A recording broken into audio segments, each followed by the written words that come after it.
The ceremony hall stretched across 3 levels of the Galactic Military Academy, filled with beings from every corner of known space. Purple-skinned Altarians stood next to crystal-bodied silicoids, while gas-breathing nebulans floated in their environmental suits above the crowd. The air buzzed with dozens of different languages and the hum of translation devices working overtime. Ryan Blake wiped his sweaty palms on his crisp new uniform. He had never seen so many different species in one place. Back on Earth, the recruitment officer had told him he would be part of the first human class at the academy, but seeing it now made his stomach twist with nervousness. Most of the alien cadets barely glanced at the small human group, treating them like any other new species joining the galactic community.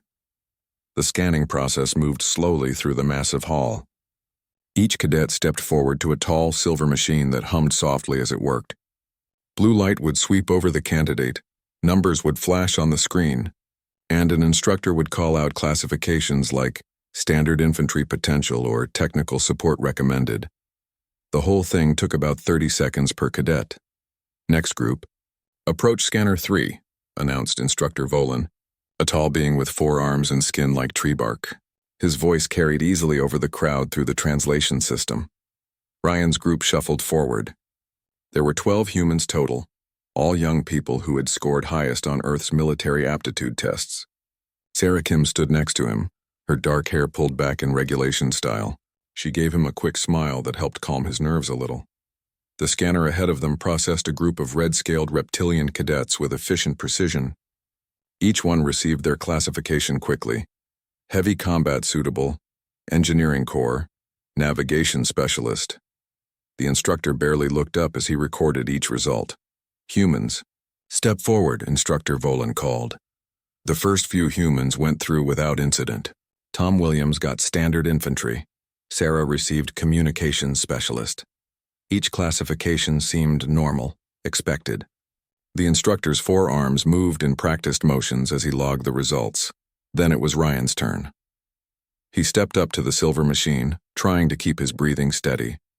The scanner was taller than him, with a crystalline top that pulsed with soft light. He had watched dozens of cadets go through this exact process. He knew what to expect.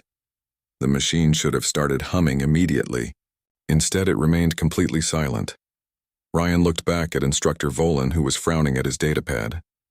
"Remain still, cadet," Volan said, his bark-like fingers tapping commands into the scanner's control panel.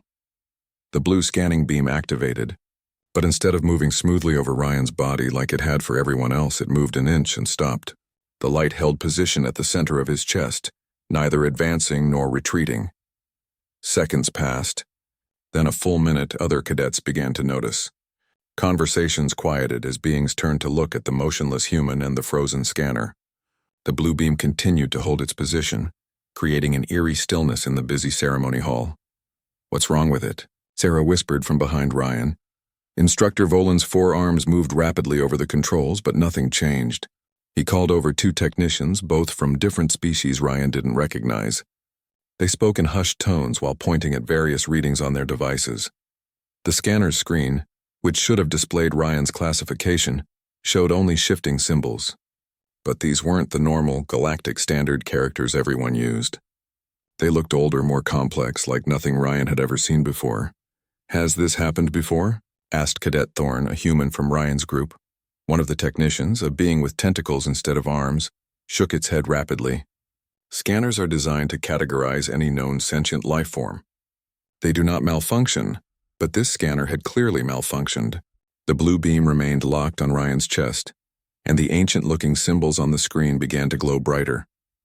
A few of the symbols seemed to pulse in rhythm with Ryan's heartbeat.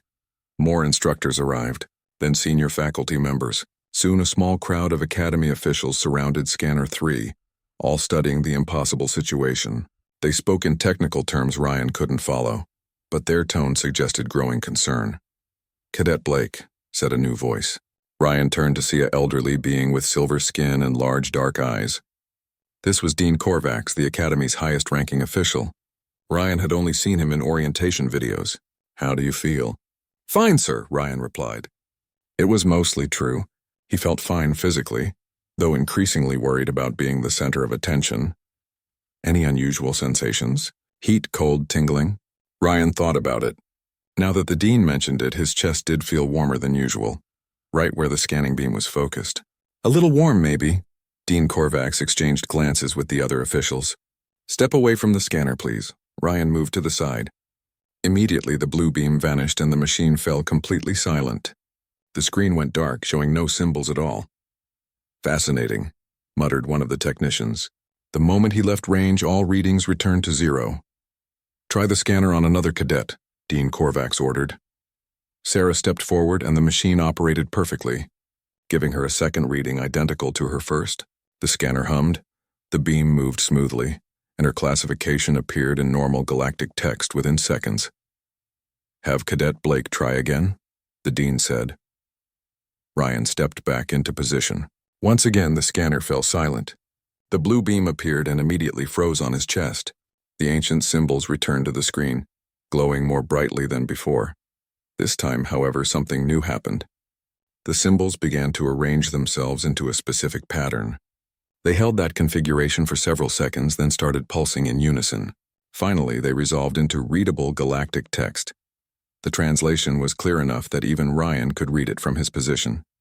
Bearer of the fire after heaven. The ceremony hall, which had gradually grown quieter as more beings noticed the commotion, now fell into complete silence. Even the constant hum of translation devices seemed to pause. Dean Korvax stared at the screen for a long moment. His silver skin had gone noticeably paler.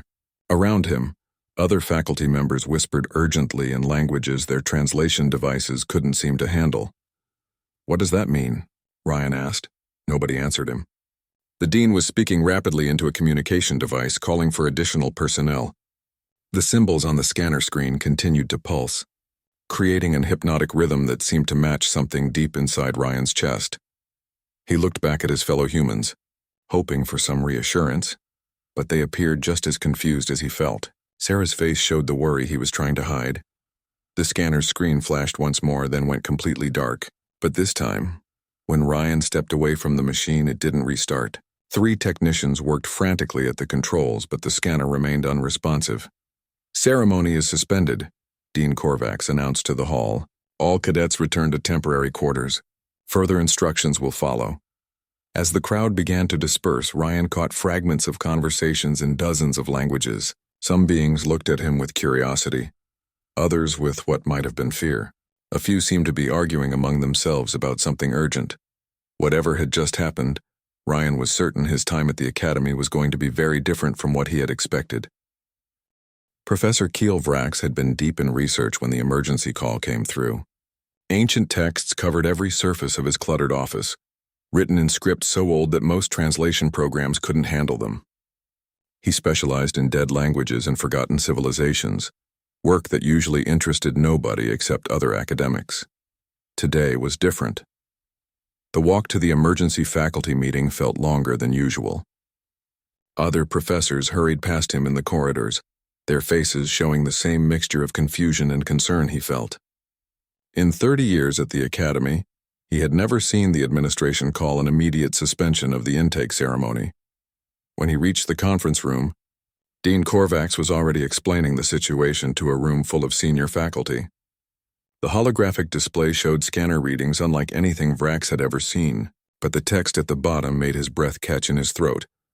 Bearer of the fire after heaven. Professor Vrax, the dean said, noticing his arrival. Thank you for coming quickly. I believe your expertise is exactly what we need. Vrax moved closer to the display, studying the strange symbols that had appeared before the translation. His mind raced through decades of linguistic research trying to place the script. The writing style was definitely ancient, but the specific characters looked familiar in a way that made him uncomfortable. These symbols, he said slowly, they match inscriptions we found on Kepler 7th. The room fell silent. Kepler 7th was an archaeological site that had puzzled researchers for over 50 years. The ruins there were older than any known civilization, built by a species that had vanished long before the current galactic community formed. Are you certain? Asked Dr. Yenna Souls, the Academy's chief science officer. Vrax nodded grimly. The predecessors. We've only found fragments of their writing, but this matches their script perfectly. The question is how an Academy scanner could display predecessor text, especially text we've never seen before. He pulled up his own research files on the holographic display. Ancient stone tablets appeared alongside the scanner readings, showing clear similarities in the writing style. But the scanner text was more complete than anything they had discovered in archaeological digs. What does the phrase mean? In context, Dean Korvax asked. Vrax had been afraid of that question. The predecessors wrote very little that we can translate. Most of their inscriptions are warnings, prophecies, or instructions for technology we don't understand. But the few complete phrases we've decoded all relate to a single event they called the Great Darkness. He changed the display to show translated fragments from various predecessor sites.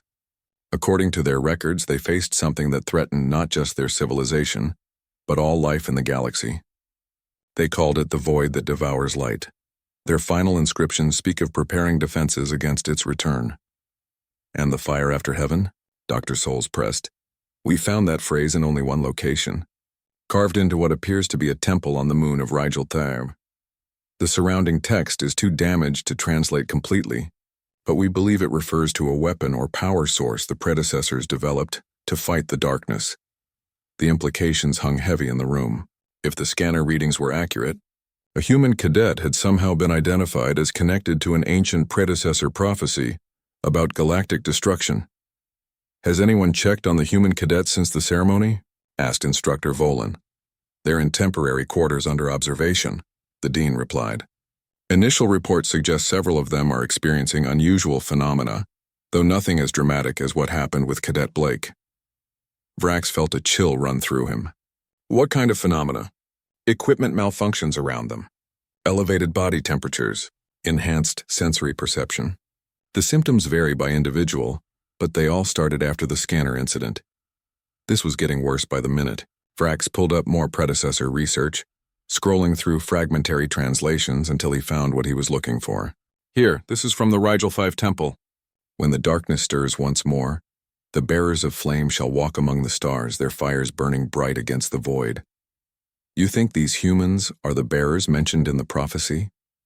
Dr. Sauls asked. I think, Vrax said carefully, that we need to take these texts much more seriously than we have been. The predecessors had technology far beyond our current understanding. If they were preparing for something specific, and if that preparation somehow involved future species like humanity. He didn't finish the thought, but everyone in the room understood. The predecessors had vanished suddenly, leaving behind only ruins and cryptic warnings.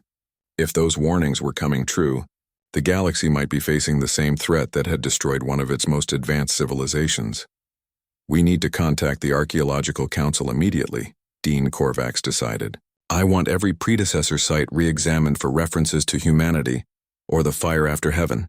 Professor Vrax, you'll lead that research. What about the human cadets? Instructor Volan asked. They remain under observation, but we treat them as potential allies, not threats. If the predecessors were correct about the coming darkness, we may need their help.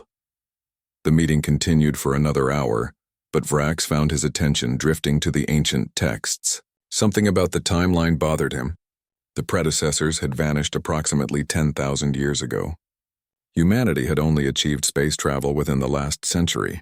How could an ancient civilization have known about a species that wouldn't evolve intelligence for millennia, unless they hadn't known about humanity specifically?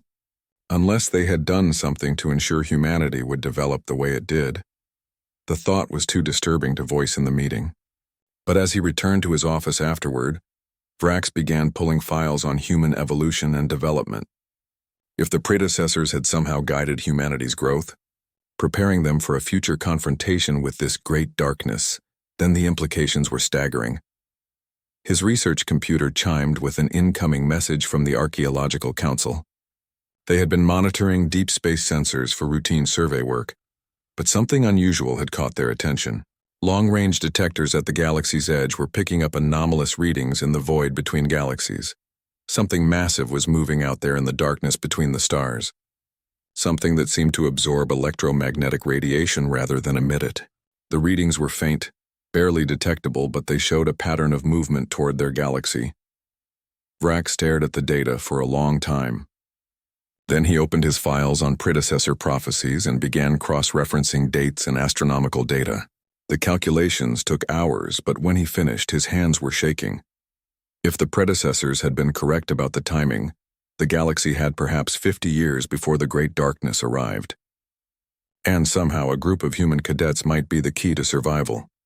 He reached for his communication device to call Dean Korvax, then hesitated.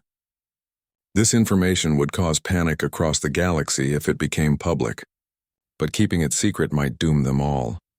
Outside his office window, the Academy's towers stretched toward the stars, filled with young beings from dozens of species preparing for military careers they thought would involve normal conflicts between civilized worlds. None of them knew they might be training for a war against the darkness itself. Brax made his decision and opened a secure channel to the Dean. Some secrets were too dangerous to keep, especially when the fate of all galactic life might depend on sharing them. The secure testing facility lay 3 levels below the Academy's main campus, built into the asteroid's rocky core. Ryan had never imagined such a place existed. Clean white walls lined corridors that stretched into darkness, and the air hummed with the power of hidden machinery. Security officers from 6 different species stood at every checkpoint, their weapons ready but not quite pointed at the human group. Dr. Elena Martinez walked beside Ryan as they made their way deeper into the facility. She was the human liaison assigned to help with the testing, a xenobiologist who had been studying at the Academy for 5 years. Her presence helped calm Ryan's nerves, though her worried expression wasn't entirely reassuring. "Try to stay relaxed," she said quietly. "They're just trying to understand what happened with the scanner. Nobody thinks you're dangerous." Ryan wasn't entirely convinced. The way some of the guards looked at him suggested they weren't taking any chances. Behind him, the other 11 human cadets followed in a tight group, their footsteps echoing in the sterile corridors. The main testing chamber was larger than Ryan had expected, with observation windows running along one wall.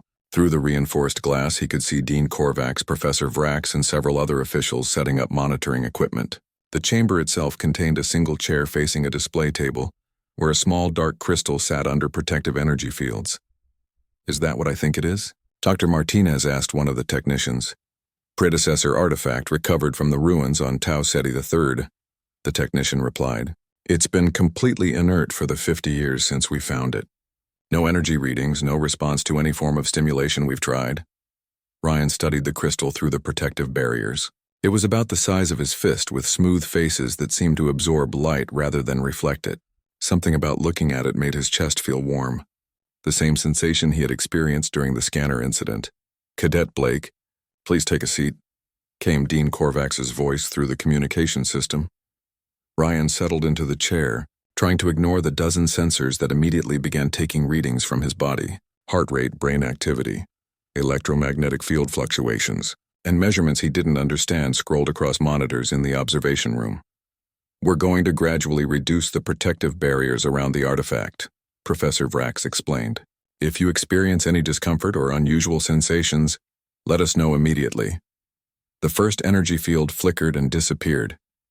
The crystal remained dark and lifeless, but Ryan felt the warmth in his chest increase noticeably. His breathing came a little faster, though he didn't feel anxious or afraid. "Energy readings are increasing from the subject," reported a technician. "Body temperature up 2 degrees and rising." The second barrier fell. This time Ryan could swear he saw a faint flicker of light from within the crystal's dark surface. The warmth in his chest was becoming heat, spreading outward through his body like fever, but not unpleasant. "Sir," called one of the monitoring technicians urgently, "the artifact is showing activity for the first time since recovery. Low-level energy emissions increasing gradually." Ryan looked at the crystal again and definitely saw light now, a soft golden glow emanating from its center. The heat in his chest was building, but along with it came a strange sense of connection, as if something sleeping inside him was beginning to wake up. "Third barrier coming down," Professor Vrax announced. The moment the energy field vanished, everything changed. The crystal blazed with sudden light, not just golden now, but white-hot, filling the chamber with radiance that should have been blinding. But Ryan could look directly at it without discomfort. The light seemed welcoming, familiar. The heat in his chest exploded outward, but instead of burning, it felt like coming home. Energy coursed through his body, making every nerve ending sing with power. He could feel the crystal calling to him, and something deep inside was answering. Cadet Blake's bio readings are off the charts, someone shouted from the observation room. Core temperature at 108 degrees and climbing, but no signs of distress. Electromagnetic output increasing exponentially. Ryan barely heard them. He was lost in the sensation of power flowing between himself and the crystal. Without conscious thought, he extended his hand toward the artifact. The protective cage around it began to glow, then started melting. "Emergency containment protocols," Dean Korvax ordered. Alarms began sounding, but Ryan couldn't focus on them. The crystal was singing to him now, a sound that wasn't quite music and wasn't quite language, but conveyed meaning more clearly than words. It spoke of purposes ancient beyond imagination, of duties that transcended individual existence, of fire that could burn away the darkness between stars. The last protective barrier around the crystal dissolved like morning mist. Ryan's hand made contact with its surface, and the chamber exploded with light. When his vision cleared, Ryan found himself still sitting in the chair, but everything had changed.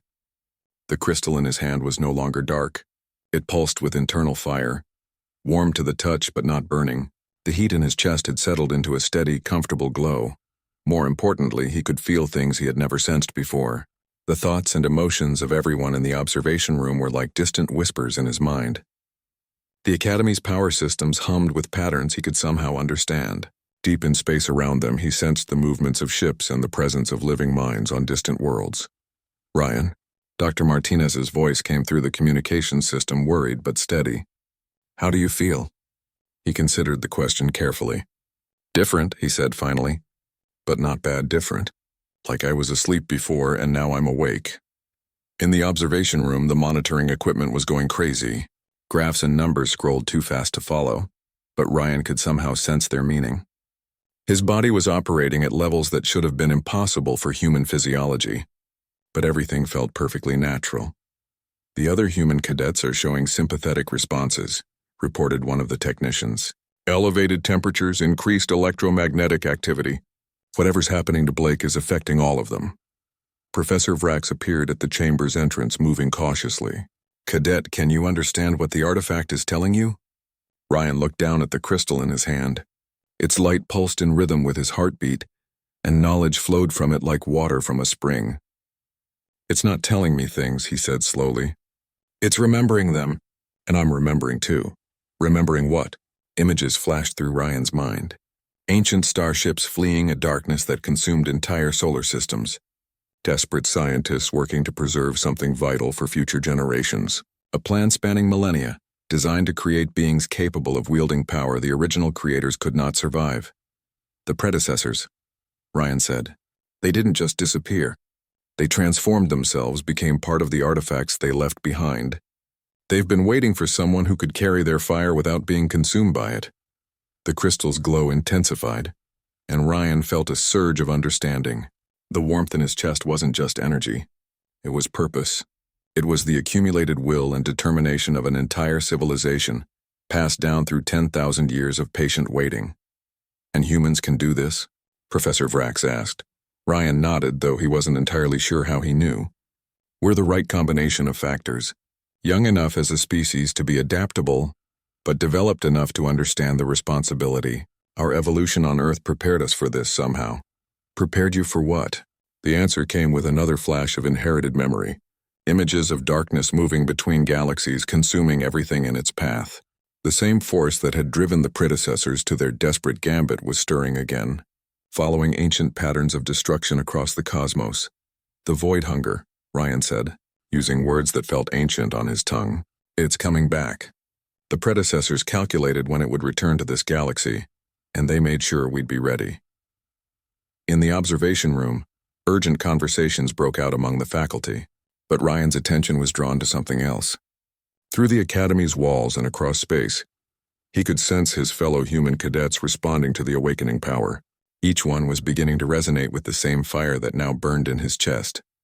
They weren't just random military recruits anymore. They were becoming something the galaxy would need very soon, something that could fight the darkness and win. The emergency session of the Galactic Council had been called within hours of receiving the Academy's report. Representatives from 47 species filled the Great Assembly Hall on Nexus Station. their voices creating a chaos of languages and concerns that threatened to overwhelm the translation systems. Ambassador Chen Wei stood at the human delegation's assigned podium, watching the heated debates with growing unease. As Earth's chief diplomatic representative, she had dealt with interspecies tensions before, but nothing like this. The revelation about human abilities had split the galactic community into factions overnight. The Deathworlders cannot be trusted with such power, declared Representative Corvin of the Hegemony Alliance, his three heads speaking in unison. They are a violent species with a history of warfare. To allow them access to predecessor technology is madness. Murmurs of agreement rippled through several delegations. The Hegemony controlled 12 systems and had significant military influence. Their opposition to humanity carried weight with other species. The humans have shown no aggressive intentions, countered Ambassador Thale of the Democratic Worlds Coalition. Their actions at the Academy were entirely defensive and controlled. Perhaps we should focus on the greater threat these revelations have uncovered. That greater threat was displayed on the massive screens surrounding the assembly hall. Deep space monitoring stations had detected the anomaly 3 days ago, after Professor Vrax's research had shown them where to look. Something vast was moving in the void between galaxies, heading toward their stellar neighborhood with purpose and intent. Dr. Martinez sat in the human section, studying the latest sensor data. The object, if it could be called that, defied easy description. It absorbed all electromagnetic radiation, creating a moving patch of absolute darkness against the starfield. More disturbing, any probe sent to investigate. It simply vanished without sending back data. The size estimates keep growing, she whispered to Ambassador Chen. Latest calculations suggest it's larger than most solar systems. The ambassador nodded grimly. That information wasn't public yet, but it would be soon. The panic that would follow could tear the galactic community apart just when unity was most needed. On the main floor, Representative Sylvan of the Trade Federation was speaking. Even if we accept that this cosmic entity poses a threat, why should we trust the humans to defend us? They have been part of galactic civilization for less than 50 years. There are species with millennia of experience in warfare and technology. Because none of those species can interface with predecessor artifacts, replied a new voice from the gallery. All heads turned to see Professor Vrax entering the chamber, carrying a data pad and looking haggard from lack of sleep. The professor made his way to the central speaking platform. With permission of the assembly, I would like to present our latest findings from the Academy Research Facility. Dean Korvax, representing the Academy, nodded approval. The chamber's displays changed to show test results and archaeological data that made several delegates gasp in recognition. Over the past week, we have tested representatives from 23 different species with various predecessor artifacts, Vrax began. Not one of them produced any response from the technology. The artifacts remain inert unless touched by human subjects. New displays showed humans interfacing with crystalline devices, ancient computers, and energy systems that had been dormant for millennia. In each case, the technology responded with increasing sophistication. Furthermore, the professor continued, our archaeological teams have discovered new predecessor sites in the past few days, sites that were previously undetectable, but which are now active and broadcasting signals that our enhanced human subjects can interpret. Ambassador Chen felt a chill run down her spine. How many new sites? She asked. 17 so far, scattered across the galaxy. Each one contains warnings about the approaching entity, along with defensive technologies we're only beginning to understand. The chamber erupted in discussions. If predecessor technology was awakening across the galaxy, it suggested the ancient civilization had prepared for this exact scenario. But it also meant humanity held the keys to the galaxy's defense, whether other species liked it or not. Representative Corvin stood again, his three faces showing unified displeasure. This is exactly what we feared. The humans are already activating unknown technologies across our space. How long before they use these weapons against us instead of for us? The weapons aren't designed to fight civilized species, called out a clear voice from the human section. All attention turned to see Ryan Blake standing beside Dr. Martinez. He wasn't supposed to be at the council session, but somehow he had arrived without anyone noticing. More disturbing, the predecessor crystal hung around his neck, glowing softly through his uniform. Cadet Blake, Ambassador Chen said carefully. You should be at the academy. I needed to be here, Ryan replied, his voice carrying a strange resonance that made the translation system struggle. The fire is showing me things. The void hunger is closer than we thought. As if summoned by his words, the chamber's displays changed again. New data streamed in from the monitoring stations, showing the dark entity had accelerated its approach. Projected arrival times shifted from years to months. But worse was the evidence of what happened when the entity reached inhabited systems. The displays showed dead solar systems in its wake, stars gone cold, planets stripped of all energy and life. Whatever this thing was, it didn't just destroy civilizations. It consumed the very forces that made life possible. How can we fight something like that? Whispered one of the delegates. Ryan stepped forward, the crystal around his neck blazing brighter. The predecessors found a way. They created weapons that use the fundamental forces of creation instead of destruction. Fire that burns with the energy of life itself, powerful enough to drive back the void. And only humans can use these weapons? Representative Corvin demanded. Not just use them, Ryan said quietly. We have to become them. The fire doesn't just flow through us. It changes us, makes us into something that can stand against the darkness. The implications hit the chamber like a physical blow. If humans were transforming into living weapons, what did that mean for the future of galactic civilization? Could transformed humans still be considered the same species? There's something else, Professor Vrax added reluctantly. Our analysis of the approaching entity suggests it follows predictable patterns of consumption. Based on its previous movements, this galaxy is not its final destination. After it finishes here, it will continue to another galaxy, then another. The cycle repeats endlessly across the universe. So this has happened before? Ambassador Thale asked many times. We found evidence of at least 12 previous galaxies that have been consumed. Each time the surviving species tried to flee to safety, none succeeded. The assembly hall fell into stunned silence. They weren't just facing the destruction of their civilization.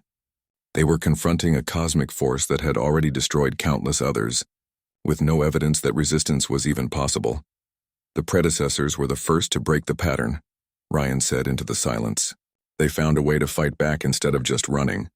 But it cost them everything they were to become something new.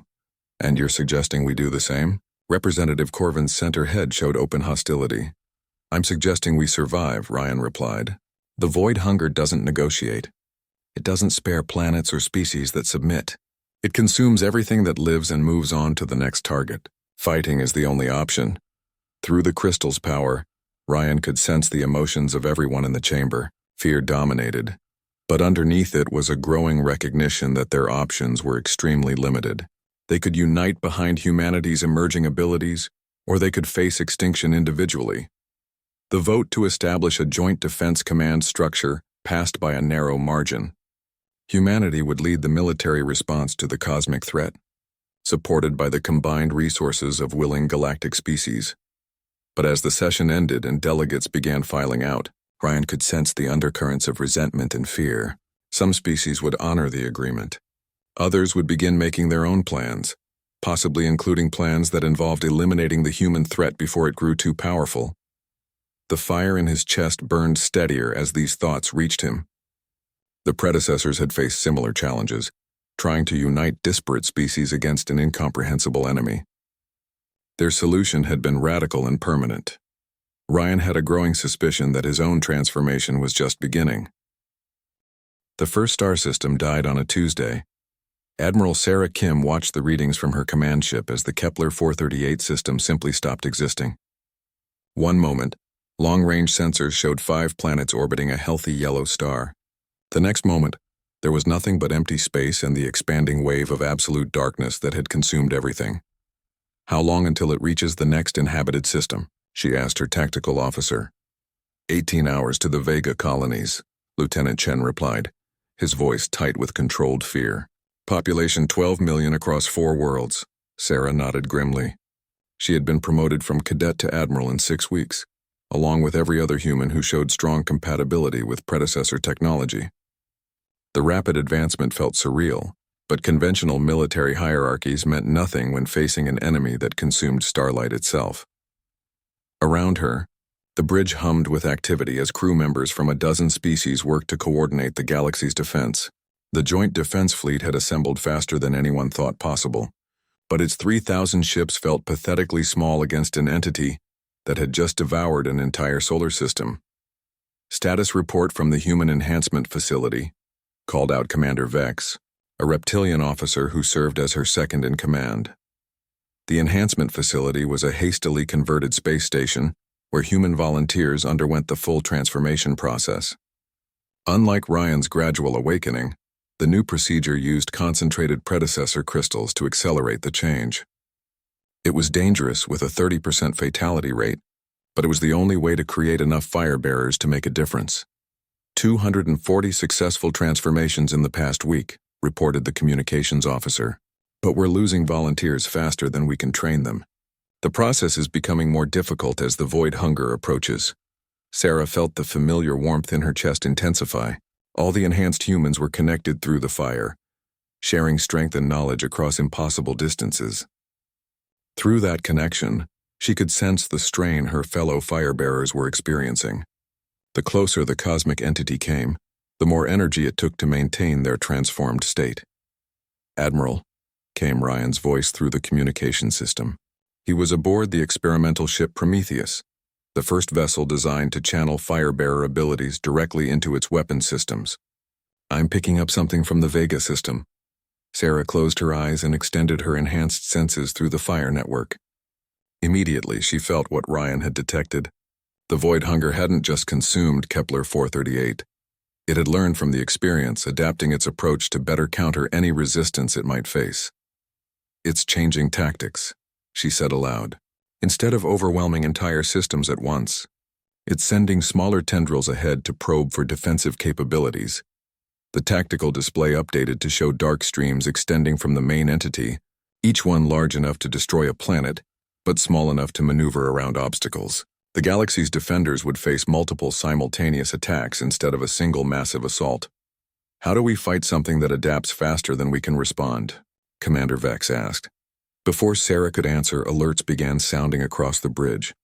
The lead tendril had reached Vega's outer planets and was beginning its consumption pattern. But this time the defense fleet was ready.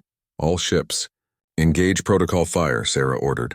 Across the fleet, human crew members linked their consciousness with their vessel's predecessor-enhanced systems.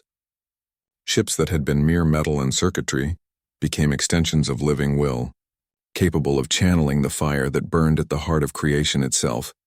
The first salvo of fire weapons lit up the darkness between stars. Instead of conventional energy beams or projectiles, these weapons projected concentrated life force, the fundamental energy that allowed matter to organize into complexity and consciousness. Where the fire struck the void tendrils, reality itself seemed to recoil. The dark streams writhed and pulled back, but they didn't retreat entirely. Instead, they began to pulse with absorbed energy, growing stronger from the attack. "It's feeding on our weapons fire," Lieutenant Chen reported in disbelief. Sarah felt sick understanding wash over her through the fire network. The void hunger didn't just consume matter and energy. It could absorb and redirect any force used against it, turning the galaxy's defenses into fuel for its own growth. "All ships, cease fire," she ordered. "We need a new approach." Through the fire connection, she sensed Ryan aboard the Prometheus reaching the same conclusion.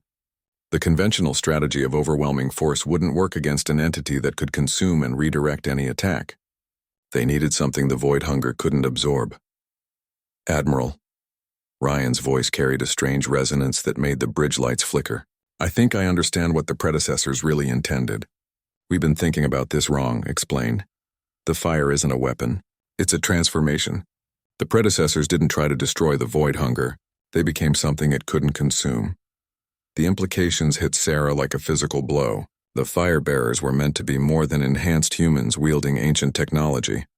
They were supposed to evolve into something entirely new, something that existed beyond the void hunger's ability to devour. "The cost would be enormous," she said quietly, knowing Ryan could sense her thoughts through their connection. "The cost of not doing it is everything," he replied. Around them, the void tendrils had finished consuming the outer planets of the Vega system and were advancing toward the populated worlds. The defense fleet's conventional weapons were useless, and their fire weapons only made the enemy stronger. Sarah made the decision that would define the future of galactic civilization. All firebearers, prepare for complete transformation, she broadcast across the fleet. We're going to become what the galaxy needs us to be. The process began simultaneously aboard every ship in the fleet. 240 transformed humans opened themselves completely to the fire, allowing it to consume their mortal forms and replace them with something beyond physical existence. The pain was indescribable, but so was the power that flowed through them as they transcended the limitations of biology.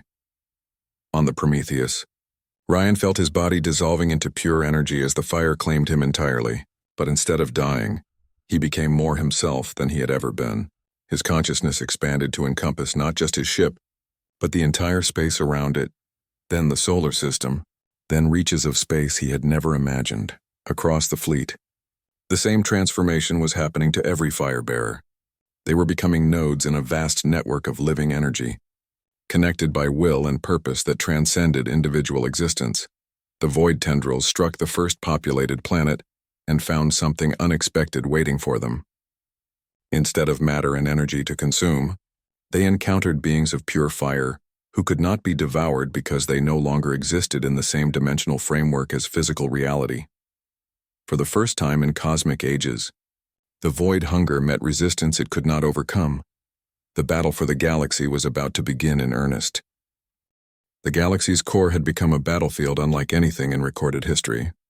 Where the massive black hole had once anchored the spiral arms in their ancient dance, now writhed something that defied comprehension. The void hunger had grown to encompass hundreds of star systems, its darkness so complete that it seemed to erase the very concept of light from space itself. Ryan existed everywhere and nowhere within the network of firebearers. His consciousness flowed between the transformed humans who had become living weapons against the cosmic destroyer. Through their shared awareness, he could perceive the full scope of what they faced. The entity was older than galaxies, a force of entropy given purpose and intelligence. It had consumed entire galactic clusters, leaving behind only cold emptiness where billions of civilizations had once thrived. But in all its eons of existence, it had never encountered resistance quite like this. Status of the core worlds, Ryan projected through the fire network, his thoughts reaching every defender simultaneously. Admiral Kim's essence responded from her position near the galactic edge, where she coordinated the evacuation of refugee populations. 17 billion sentients evacuated to the outer rim. The Altarian and Silicoid fleets are holding the defensive line at the Sagittarius Arm. The conventional forces couldn't hurt the void hunger, but they could buy time for civilians to escape. More importantly, their presence provided anchoring points for the firebearer network. The transformed humans drew strength from the life force of the beings they protected. "It's adapting again," came the warning from firebearer Martinez, who had positioned herself at the entity's leading edge. "The tendrils are becoming more sophisticated. They're trying to mimic our energy patterns." Ryan focused his perception on the threat she described. The dark streams extending from the main mass were indeed changing, developing structures that pulsed with stolen fire energy. The void hunger was learning to use their own power against them, but Ryan had been studying the ancient predecessor memories embedded in the fire network. Deep within those inherited experiences, he found records of the original confrontation between fire and void. The predecessors had faced this same challenge and discovered something crucial about their enemy's nature. "It can mimic the fire," Ryan broadcast to all defenders, "but it cannot create it. Every pattern it copies makes it more vulnerable to the original source." He demonstrated by allowing one of the adapted tendrils to make contact with his consciousness. The dark energy tried to consume him, using fire-like patterns to breach his defenses. But instead of resisting, Ryan embraced the contact, flooding the tendril with pure, undiluted fire. The result was devastating for the enemy. The copied patterns couldn't handle the intensity of the original fire. The tendril convulsed, then began to burn with the very energy it had tried to steal. That burning spread back along the connection toward the main mass. "All firebearers, implement the predecessor protocol," Ryan commanded. Across the network, 200 transformed humans opened themselves to direct contact with the void hunger. The entity's tendrils eagerly accepted the connections, believing they had found new sources of energy to drain. Instead, they found conduits for the complete power of creation itself. The fire that flowed through those connections was not just energy, it was the fundamental force that organized chaos into meaning, that sparked consciousness from complexity, that made life possible in a universe trending toward entropy. Against such power, the void hunger's destructive nature became a weakness rather than a strength. But the cost was immense. Each contact burned away another layer of the firebearer's transformed existence. They were sacrificing themselves piece by piece to create weapons the enemy couldn't counter. "We can't maintain this indefinitely," Admiral Kim warned. "We're losing coherence." Ryan could feel it too. The network was beginning to fray as firebearers pushed beyond their limits. They needed a final strategy, something that would end the confrontation decisively. The answer came from the deepest predecessor memories, from the moment when that ancient civilization had made their ultimate choice. They hadn't tried to destroy the void hunger because it couldn't be destroyed. Instead, they had created a permanent barrier, a field of pure fire that would contain the entity indefinitely. But such a barrier required a continuous power source. It required firebearers to maintain it forever, abandoning any hope of returning to normal existence. "I know what we have to do," Ryan announced to the network. The response was immediate and unanimous. Every firebearer in the network agreed to the sacrifice. They had already transcended their original humanity. Becoming eternal guardians was simply the next step in their evolution. The transformation began at the galaxy's core. Ryan and 12 other firebearers positioned themselves around the void hunger's main mass, their consciousness expanding to encompass vast regions of space. They became living stars, burning with the combined will and life force of an entire galaxy. The barrier they created was invisible to conventional sensors, but any being sensitive to life energy could feel it.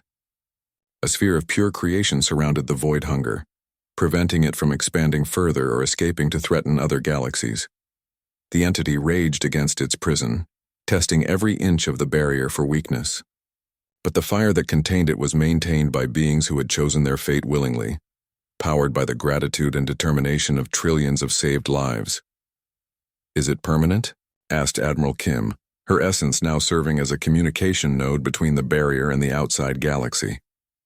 "As permanent as we choose to make it," Ryan replied. His individual consciousness was fading, becoming part of something larger and more enduring. "The fire will burn as long as there are beings who choose creation over destruction." The immediate threat was over, but the galaxy would never be the same. Humanity had transcended its origins to become something entirely new. They were no longer a single species, but rather a force of nature, dedicated to protecting life itself.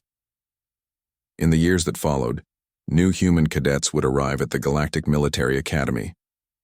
The scanners would identify them all as bearers of the flame, inheritors of a destiny that stretched beyond individual ambition or species loyalty. Some would choose to join the Eternal Watch, becoming part of the barrier that held the void hunger in check. Others would explore the galaxy, seeking new threats and new wonders. All would carry within them the fire that had saved countless civilizations from extinction. The predecessor's long gambit had succeeded.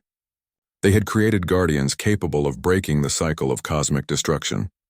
And in doing so, they had given the universe something it had never possessed before: hope that life could triumph over the darkness, not just temporarily, but forever. Ryan's last coherent thought, before his consciousness merged completely with the eternal flame, was satisfaction at a duty fulfilled.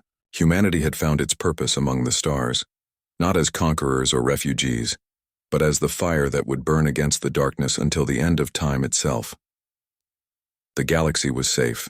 The fire would endure, and somewhere in the spiral arms new species would evolve and grow, protected by guardians they would never see but whose sacrifice made their existence possible. The stars burned brighter that day, and the darkness learned that some lights could never be extinguished.